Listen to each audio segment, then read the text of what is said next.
Bonjour tout le monde, bienvenue dans ce moment de louange. J'aimerais commencer ce matin en vous lisant quelques versets. On va se poser une question pendant la louange ce matin. Et la question c'est qui? Qui est comme toi? Et le psaume 35 dit « Je clamerai de tout mon être. Éternel, qui est comme toi? Le malheureux, tu le délivres d'un ennemi plus fort que lui. Les pauvres et les démunis, tu les libères de ceux qui les oppriment. » Le psaume 89 dit « Qui, ô Éternel, qui est puissant comme toi? Qui, ô Éternel? Ta fidélité rayonne tout autour de toi. » Et puis un dernier verset qui vient du psaume 40. « Ô Éternel mon Dieu, toi, tu as accompli tant d'œuvres merveilleuses et combien de projets tu as formés pour nous. » Et voilà la réponse à la question. Nul n'est semblable à toi. Je voudrais publier, redire tes merveilles, mais leur nombre est trop grand. Le nombre des merveilles de Dieu sont trop grands. Alors, on va commencer notre moment aujourd'hui. On va danser un peu. Je vous encourage à vous lever si vous êtes dans votre canapé ce matin. Vous pouvez bouger les meubles pour danser un peu.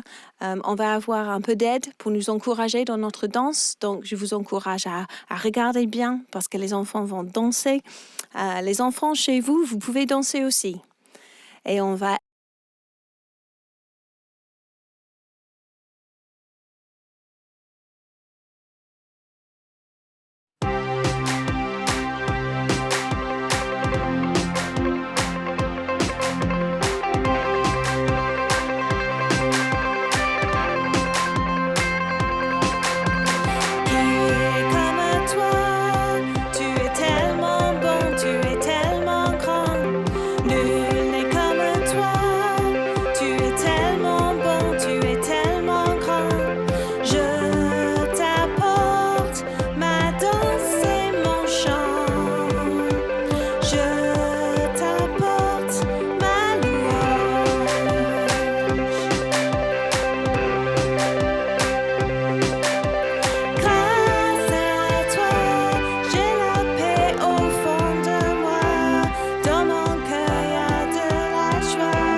Oui, Seigneur, tu mérites nos louanges. Tu mérites tout ce qu'on peut t'apporter aujourd'hui. Et donc, Seigneur, nous t'invitons maintenant. Nous t'invitons à venir chez nous, là où on est. Seigneur, ta parole dit qu'un jour dans tes parvis, un jour dans ta présence vaut 1000 jours ailleurs. Seigneur, que ce jour-là soit le jour qui vaut 1000 jours ailleurs. Seigneur, nous t'invitons à venir. Nous t'invitons à venir. Seigneur, nous avons un désir, c'est de passer du temps dans ta présence. Nous avons un désir, Seigneur. Seigneur, viens là où nous sommes. Là où nous sommes.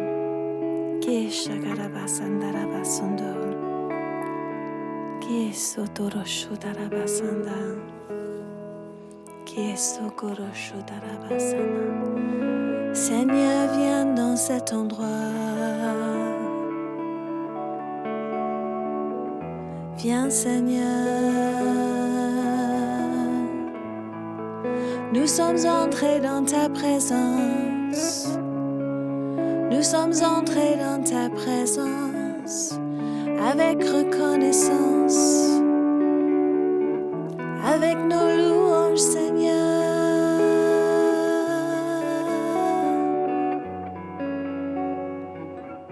Viens, Seigneur, viens, Seigneur. Reçois nos louanges. Seigneur, tu vois le désir de nos cœurs.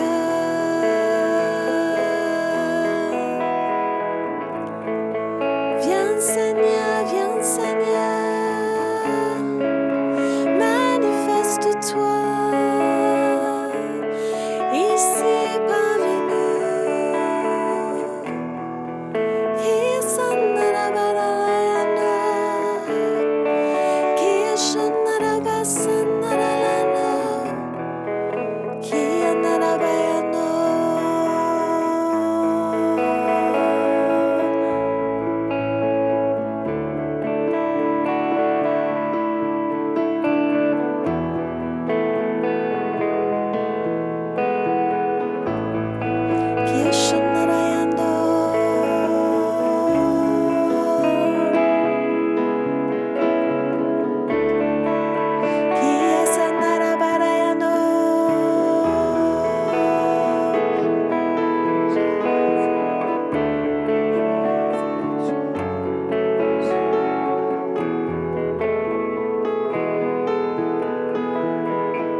Alors levons nos voix, là où on est.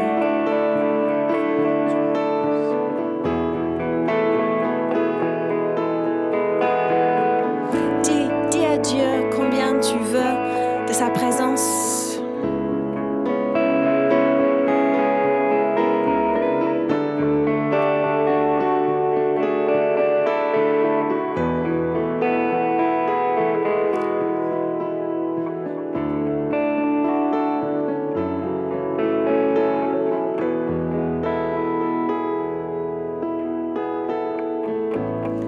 Je soupire après toi, oh Dieu.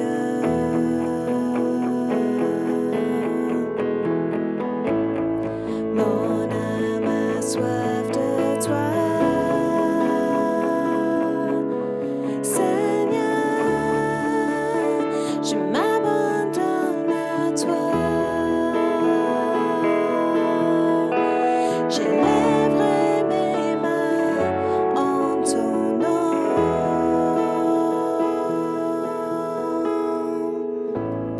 Je soupire après toi, oh Dieu.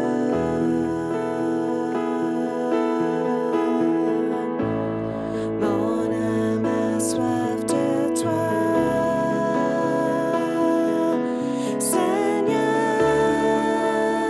je m'abandonne à toi.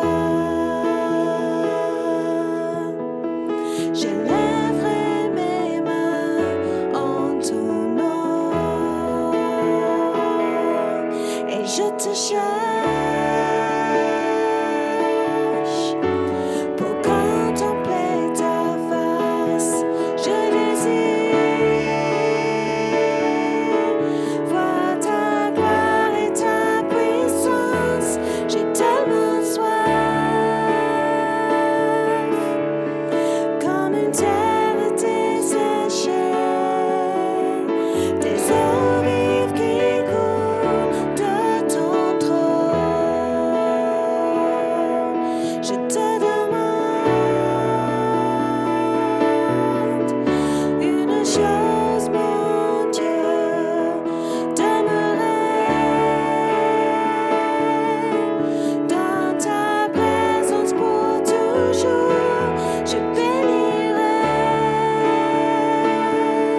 sera rassasié.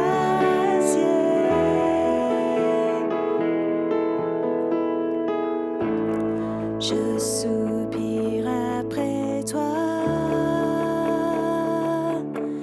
ô Dieu.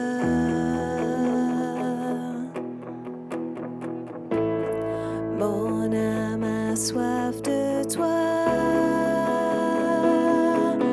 Seigneur, je m'abandonne à toi. J'élèverai mes mains en ton nom.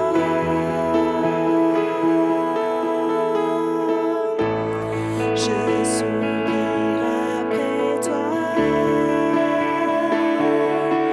ô Dieu.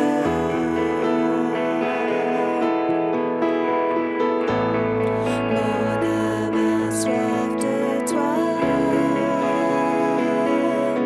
Seigneur, je m'abandonne à toi. Je lèverai mes mains en ton nom et je te cherche pour contempler ta face. Je désire voir ta gloire et ta puissance. J'ai tellement soif, comme une terre desséchée, des olives qui coulent de ton trône. Je te demande une chose, mon Dieu, demeurer dans ta présence pour toujours. Je bénirai l'Éternel toute ma vie, et mon âme sera rassasiée.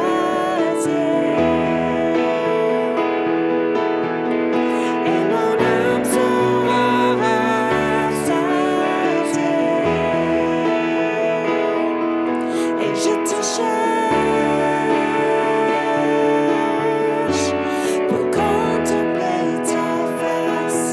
Je désire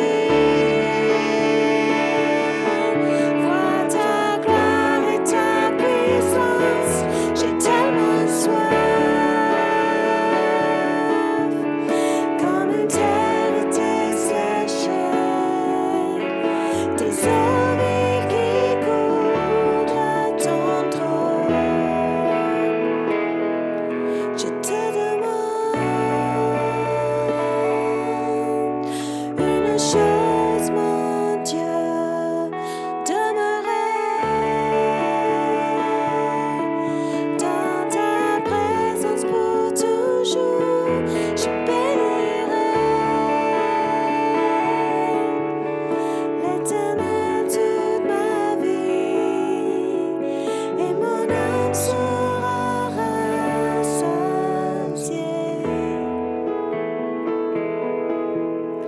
Et mon âme sera rassasiée.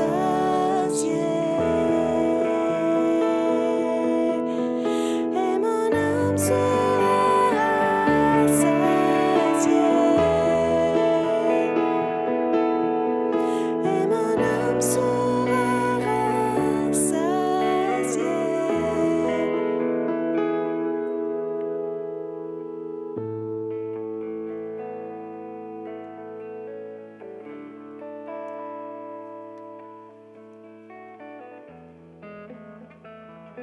Ô Éternel mon Dieu, toi, tu as accompli tant d'œuvres merveilleuses, et combien de projets tu as formés pour nous. Nul n'est semblable à toi. Je voudrais publier, redire tes merveilles, mais leur nombre est trop grand. Seigneur, merci. Merci pour ta présence avec nous. Merci pour ta présence avec nous. Merci parce que tu es là. et tu nous combles de ta bonté et de ta fidélité. Et nous te remercions. Amen.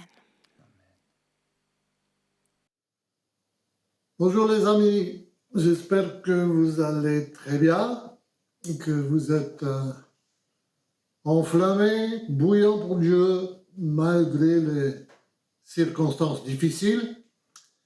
Voilà, on est confinés, puis certaines personnes travaillent, bien sûr, mais pour certains, c'est pas facile d'être enfermé chez soi avec les enfants, etc. Voilà, je pense à vous, et puis nous prions les uns pour les autres. Voilà, pour que voilà, vous soyez toujours puissants, d'accord? Alors, pour nous, tout va bien. Nous sommes en bonne santé, puis j'espère que, voilà, bientôt, on va pouvoir se retrouver comme avant. Voilà, ce matin, j'aimerais vous parler de la valeur de l'Église, ou l'importance de l'Église. Voilà, c'est pareil, donc... Alors l'Église, ça a été déjà dit dimanche dernier, et puis souvent on répète que l'Église n'est pas le bâtiment, mais l'Église c'est toi et moi, l'Église c'est vous et moi, l'Église ce sont tous ceux qui ont donné leur vie à Jésus, tous ceux qui ont accepté que Christ est leur sauveur, que Jésus est mort sur la croix de Golgotha pour l'humanité. Voilà, donc l'Église c'est une assemblée de personnes qui croient et qui ont la même vision, la vie éternelle en Jésus-Christ. Alors, l'Église, qui est celui qui construit l'Église? Ben, c'est Jésus, parce que dans l'Évangile, chapitre 16, Matthieu, chapitre 16, et le verset 18, nous dit « J'ai bâtirai mon Église ». Donc, Jésus construit son Église. Et il a décidé de ne pas construire tout seul, mais il a donné les 5 ministères, dont pour l'Église, pour pouvoir donc travailler avec ces 5 ministères, dans un esprit d'une collaboration, et puis chaque ministère, il y a d'autres ministères autour, et puis voilà, il y a tous ces ministères qui sont au service de la construction d'une Église éternelle. Attention, quand on parle de l'Église, vraiment l'Église de Christ, l'Église est une affaire, est un domaine éternel. Tout ce que tu as dans ta vie, même tes diplômes, etc., tout ça, ça va rester ici sur cette terre.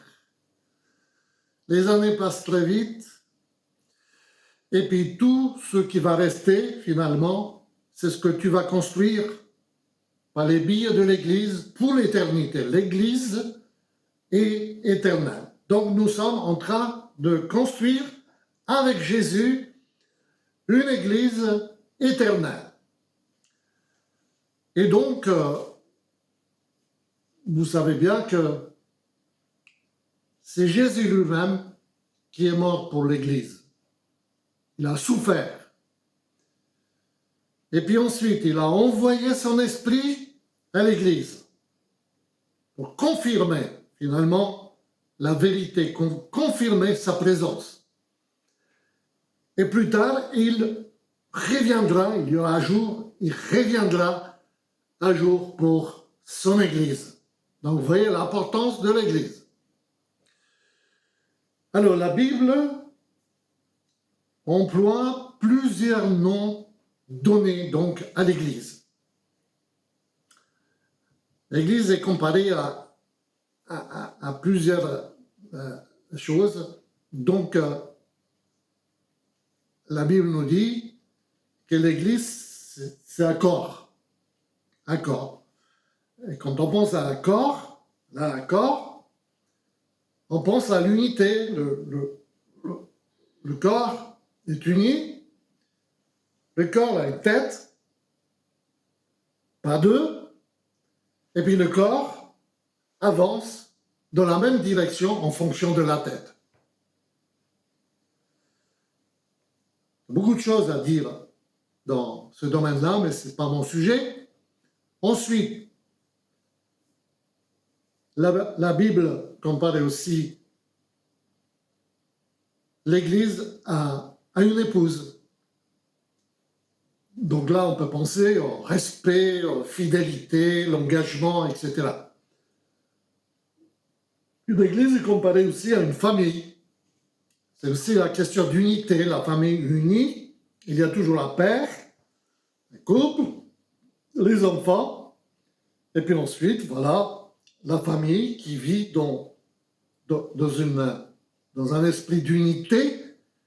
C'est beau à voir, mais en même temps, il y a une importance. En même temps, on avance ensemble, et il y a toujours la père qui donne les directives, etc. Donc, les enfants ne sont pas encore adultes. Alors, l'Église est aussi comparée à un troupeau. Le troupeau, la même chose, on peut parler d'unité parce que le troupeau est réuni ensemble, il reste ensemble, regroupé, il y a un berger, et le berger, il y a donc plusieurs personnes autour de lui en fonction de la taille du troupeau, et il y a des chiens pour protéger quelque part le troupeau. Et quelquefois, ça arrive qu'il y a des brebis rebelles et voilà, ils s'éloignent du troupeau. Et tout de suite,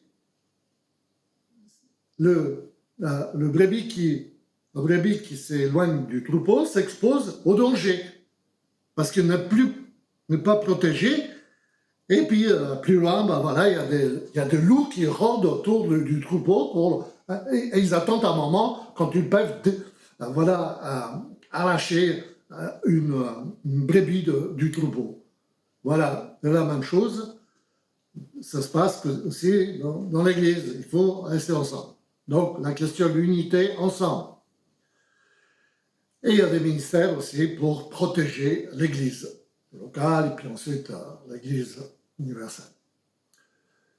L'Église est comparée aussi à une armée parce que nous n'avons pas le combat contre le sang et la chair, contre les hommes, les femmes, etc. Ce n'est pas le combat physique, mais le combat spirituel. Nous avons le combat contre les esprits, contre les ténèbres, contre les esprits de ténèbres, voilà. Nous avons le combat parce que Satan fait tout pour nous déstabiliser, pour nous arrêter, pour nous refroidir. Voilà, c'est son objectif et c'est pourquoi nous sommes engagés dans un combat spirituel et c'est pourquoi une armée est unie et équipée, armée pour être prêt à tout moment à répondre à celui qui peut donc attaquer. Alors vous savez, voilà, donc oui, l'église c'est pas juste le bâtiment, puis dimanche matin, puis le culte. L'église est beaucoup plus que ça. D'accord? L'église, ce sont les chrétiens, voilà ce que je viens de dire au départ. Tous ceux qui ont donné leur vie donc à Jésus. Et cette Église, l'ensemble, la totalité de tous ces chrétiens, des vrais chrétiens, le mot chrétien n'est pas toujours réel, mais tous ceux qui sont devenus des disciples, des enfants quelque part de Jésus, voilà, forment une unité et sont comparés à une épouse. Une épouse. Et quand on pense à une épouse, bien sûr une épouse spirituelle, on pense au respect. Une épouse qui aime son mari, elle va apporter tout son respect. Le respect, c'est ce que la Bible nous dit, envers son mari. Il y a aussi la fidélité, toute la fidélité de son cœur, parce que c'est son mari, donc elle va aimer, il y a aussi l'amour, aimer et rester fidèle à son mari, parce que son mari est là aussi pour l'aimer, aussi le protéger. Et quand on parle d'un époux, voilà, d'un époux, de la même façon, il aime sa femme, son épouse, il est fidèle, il lui accorde toute la fidélité, on ne se pose même pas de questions, mais il y a aussi le sacrifice, un engagement. Et ben voilà,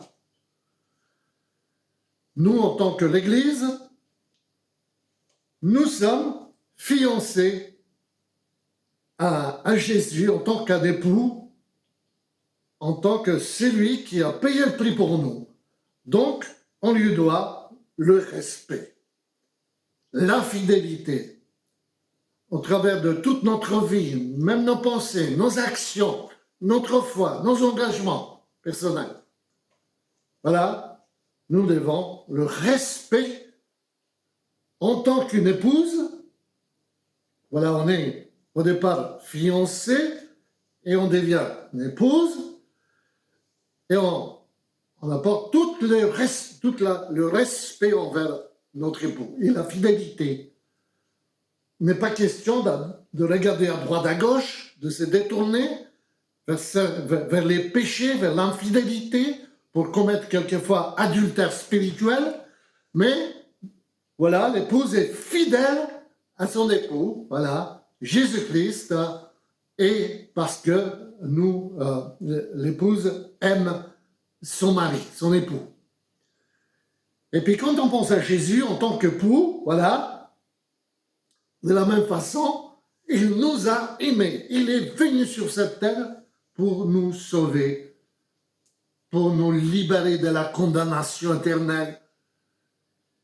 Il nous a fait passer de la mort à la vie. Nous sommes passés par une résurrection spirituelle, surnaturelle. Et aujourd'hui, nous sommes vivants pour l'éternité parce que l'Église est une affaire éternelle qui commence actuellement pendant que nous sommes sur cette terre, etc. Donc, Jésus nous aime, il est fidèle envers nous, toute la fidélité. On peut toujours compter sur lui, toujours. C'est pas lui qui s'éloigne, c'est pas lui qui va nous jouer des mauvaises tours. Il est toujours là, on peut toujours compter sur lui, et il a fait un sacrifice remarquable pour nous sauver. Et puis finalement, vous savez que, voilà la promesse, c'est que Jésus viendra un jour pour son Église. Jésus, en tant qu'un époux, viendra vers son épouse et puis il sera uni pour l'éternité avec. Mais, mes amis, tout ça, vous pouvez dire, très bien, c'est que la parole, c'est que ça peut être aussi la philosophie, etc.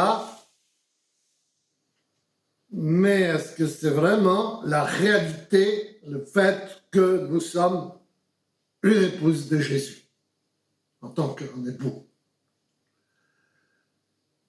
Alors voilà, pour que nous soyons certains, convaincus, sûrs que ce n'est pas juste une théorie,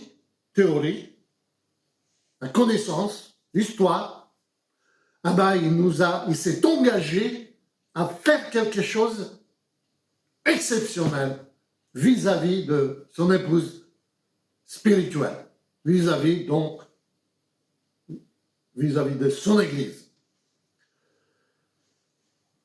Alors, mes amis,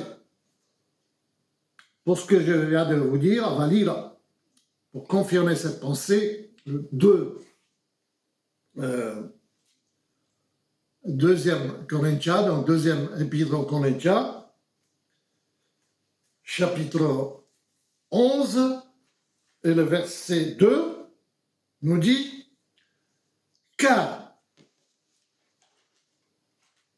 je suis jaloux à votre sujet d'une jalousie de Dieu, parce que je vous ai fiancé à un seul époux. Je vous ai fiancé à un seul époux. » Donc voilà, par la prédication de la parole de Dieu, par la prédication de la bonne nouvelle, de l'évangile qui est une puissance, ce n'est pas une théorie. L'évangile est une puissance du salut pour celui qui croit. Pardon. D'accord? Donc, par la puissance de l'évangile, et cet évangile a eu un impact sur votre vie, et puis de cette façon-là, il nous a fiancés avec Jésus, avec Jésus. Donc fiancés à un seul époux, à seul, pas deux, hein, pour vous présenter au Christ comme une vierge pure, comme une vierge pure. Donc vous voyez, on parle d'une église vierge, pure, sanctifiée, purifiée, mise à part par Jésus, voilà, pour son service. Et ça, c'est formidable. Donc ensuite, la question de l'engagement maintenant.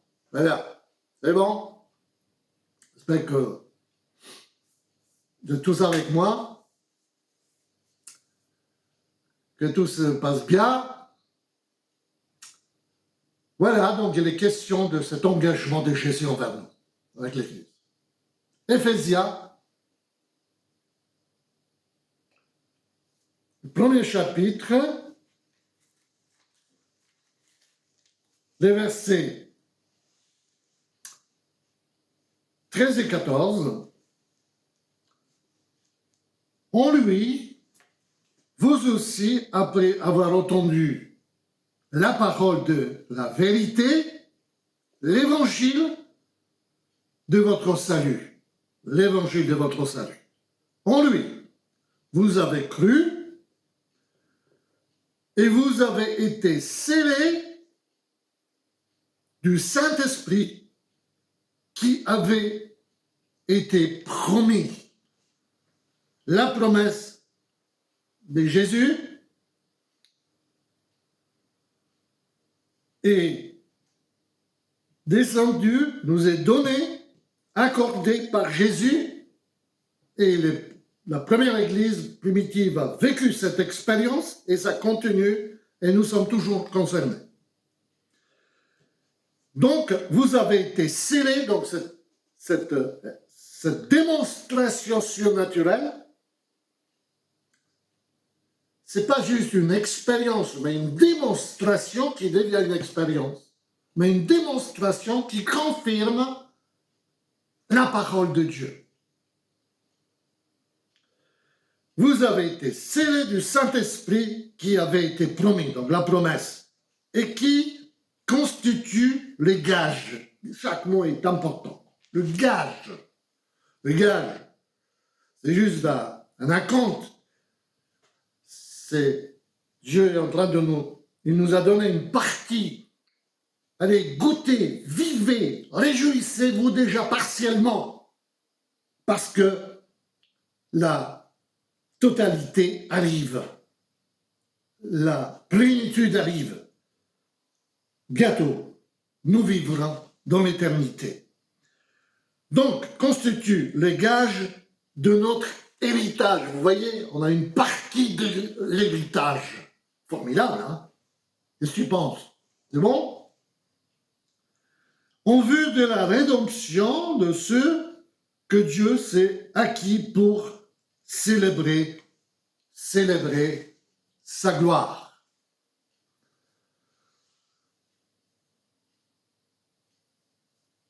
Voilà la parole de Dieu que nous avons entendue et confirmée par une démonstration du Saint-Esprit. Nous ne sommes pas là aujourd'hui puisque nous avons la connaissance, parce que nous avons étudié la parole de Dieu. Et nous sommes devenus les enfants de Dieu, cette épouse de Christ, parce que nous avons reçu la révélation surnaturelle. La révélation. C'est le Saint-Esprit qui a travaillé en nous et qui nous a révélé ce mystère de Dieu, le fait que Jésus-Christ est notre époux et nous sommes son épouse. Donc voilà la confirmation, pas la démonstration du Saint-Esprit. Donc aujourd'hui, j'ai plus que la connaissance, parce que la connaissance c'est très bien, je connais, je lis, je pioche dans la parole de Dieu, mais en même temps, il fallait une révélation surnaturelle, une confirmation, une conviction personnelle. Oui, je ressens ta présence. Oui, je suis en relation avec toi. C'est pas juste intellectuel, mais quelque chose que je peux vivre en profondeur dans mon cœur. Alors, cette démonstration du Saint-Esprit, c'est pas tout simplement prier aux langues ou prophétiser. Oui, prier aux langues, prophétiser, ça fait partie de l'esprit. Mais ça ne s'arrête pas là. Le Saint-Esprit est là et il nous donne aussi la puissance pour faire un bon combat, pour pouvoir détruire les oppositions des ténèbres, les puissances des ténèbres, parce que Satan souvent se déchaîne contre nous. Mais voilà, nous sommes équipés par le Saint-Esprit, scellés par lui, donc voilà, ça a plus. Et puis en même temps, nous sommes équipés pour pouvoir faire face à tous ces combats spirituels, les oppositions, etc. Donc, le Saint-Esprit, je le répète, c'est aussi la puissance, c'est le feu qui fait repousser les puissances de ténèbres, voilà, parce que Satan, il ne peut pas s'approcher quand il y a le feu de Dieu. Et puis ensuite, nous avons aussi l'autorité, mais quand je parle de l'autorité, il ne s'agit pas de l'autoritarisme, il ne s'agit pas d'être un gendarme, mais il est question d'une autorité surnaturelle sur les puissances des ténèbres autour de nous. Voilà, je vais vous donner juste un petit témoignage. C'est bon, ça se passe bien? Si vous êtes en couple chez toi, bah dites les uns aux autres avec quel privilège nous formons une épouse de Christ. C'est lui qui est notre époux. Formidable, hein? Alors là, je pense à quelqu'un qui était complètement refroidi. Voilà, avant il était chrétien, mais ensuite refroidi. Voilà, pour lui, d'être chrétien, c'est juste croire, et puis on reste à la maison, tout le monde est mauvais sauf nous, et souvent, il y en a certains comme ça, ils sortent du troupeau, vous comprenez, ils sont exposés à tous ces dangers à l'extérieur, puis les années passent. Mais voilà, ici, la question avec cette personne, c'était que il s'est approché vers moi, nous avons prié pour lui. Il y avait une puissance surnaturelle qui est tombée sur lui pendant des années. On a parlé, c'était toujours la théorie, c'était toujours les paroles. Ça n'allait pas plus en profondeur. Mais voilà, on persévérait, on parlait ensemble, et un moment est venu où nous avons prié, puis on a dit, Dieu, il y en a assez, maintenant nous sommes dépassés, voilà. Alors maintenant, tu touches cette personne par la puissance surnaturelle du Saint-Esprit. Et puis voilà, cette parole que nous avons annoncée pendant un certain temps, elle a été donc appuyée, confirmée par la démonstration du Saint-Esprit. Et cette personne, elle a ouvert les yeux. Et puis elle dit, je suis différent. Je parle différemment. Je pense différemment. Je suis complètement renouvelé. Je suis passé de la mort à la vie. Je suis passé par une résurrection surnaturelle, enfin spirituelle surnaturelle. Et quand je vois ça, une transformation totale de quelqu'un, ah ben voilà, ça me fortifie parce que ça nous confirme, ça nous donne la certitude. On n'est pas là juste pour annoncer la théorie, une philosophie, une religion ou quoi que ce soit, mais on est là, voilà, puisque nous sommes cette fiancée, épouse, fiancée avant, épouse de Jésus, et puis il s'est engagé envers nous, et il nous a accordé cette bénédiction surnaturelle pour pouvoir travailler avec lui pour que l'Église puisse s'agrandir. Donc, mes amis, oui, j'ai encore un témoignage. Je pense à un homme, un monsieur, un homme scientifique avec qui j'ai parlé. Voilà, on a parlé de certaines choses. Et à un moment, cet homme m'a dit, bah, moi je suis humaniste. Ah, d'accord. Je suis humaniste, mais athée. Ah,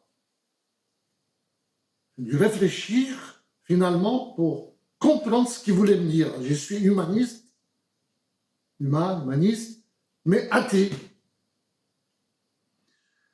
Et puis à partir de là, voilà, la porte était ouverte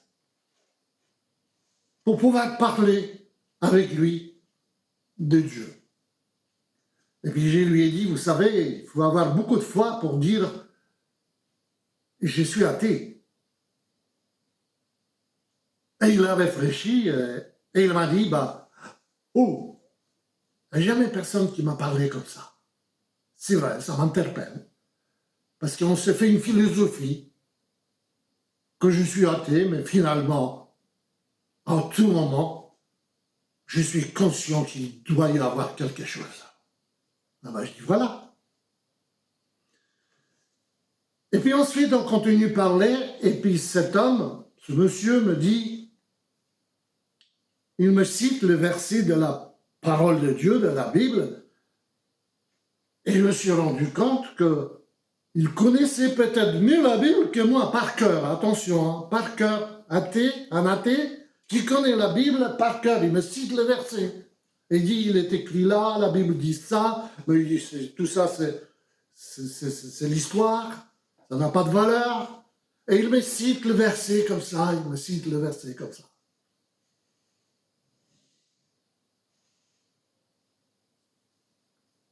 Et moi je me suis dit, Seigneur, cet homme, il a la connaissance. Il connaît la parole de Dieu intellectuellement, il me cite le verset. Mais voilà ce qu'il faut. Seigneur, il a besoin d'une révélation. Il a besoin d'une démonstration surnaturelle. Seigneur, je te demande pour que le Saint-Esprit puisse toucher cet homme. Au nom de Jésus, pour qu'il puisse découvrir que tu es vivant, que tu es puissant, que tu es aime.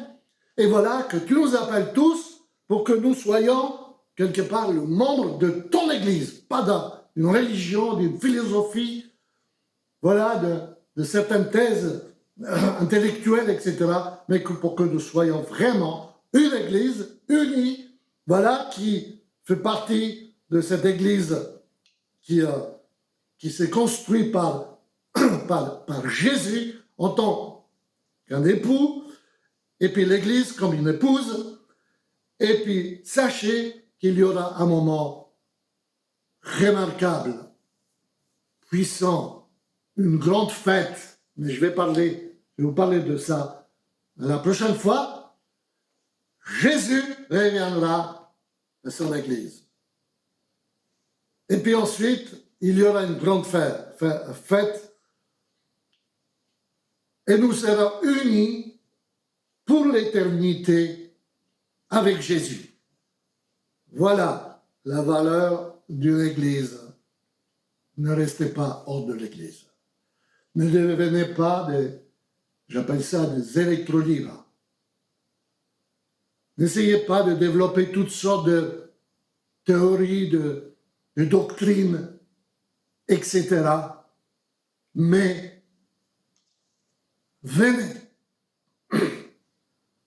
rentre dans cette famille, tu feras partie globalement, et tu seras une épouse de Jésus pour l'éternité. C'est pourquoi je vous ai déjà dit, l'Église, c'est une affaire éternelle qui commence ici, sur cette terre pour nous.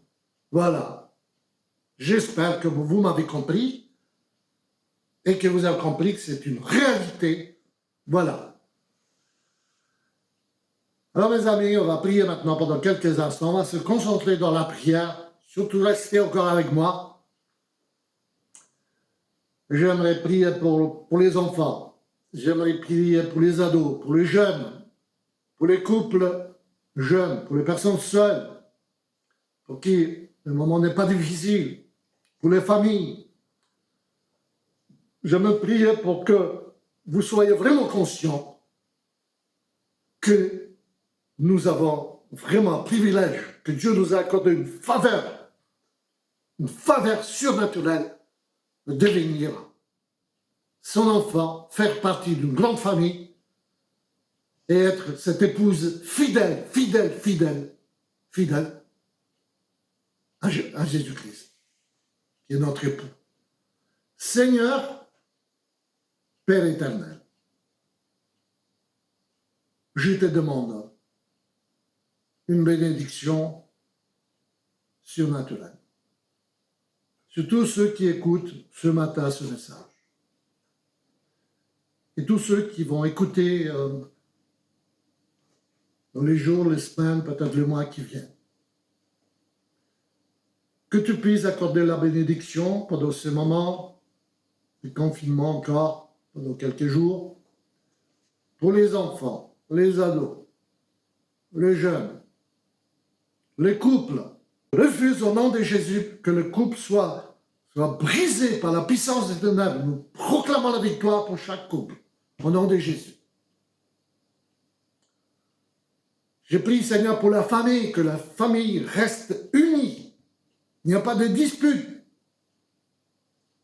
Seigneur, qu'il y ait la fidélité, puisque nous devons manifester la fidélité.